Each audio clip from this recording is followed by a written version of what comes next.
So let's say one idle Sunday afternoon, his mind dipped back to a time when his grandfather was a part of a great expedition into Sikkim.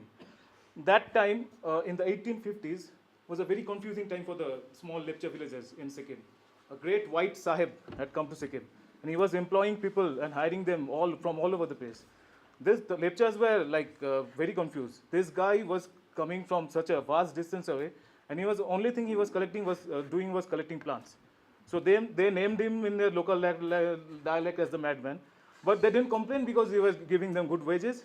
So they rushed in groups and they got hired in the Great Hooker Expedition.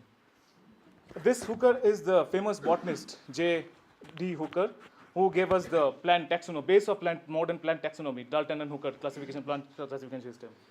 I was spellbound by the accounts of Pandit Nan Singh Rawat's expeditions in the morning session.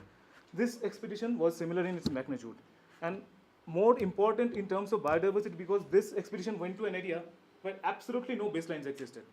No Europeans had ventured or people from any nationality had ventured in this area and tried to document what plants and animals existed there. So J.D. Hooker came into Sikkim as a part of his great Himalayan adventure in 1848. And for the next year or so, he was there in Sikkim. He traveled, he cut across the state and he went into Tibet. But that's a different story we are going to come to later.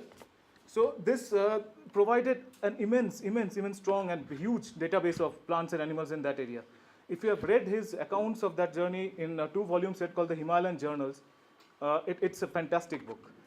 So this expedition, among many things, also discovered 25 new rhododendron species, which were never described from the region of Sikkim.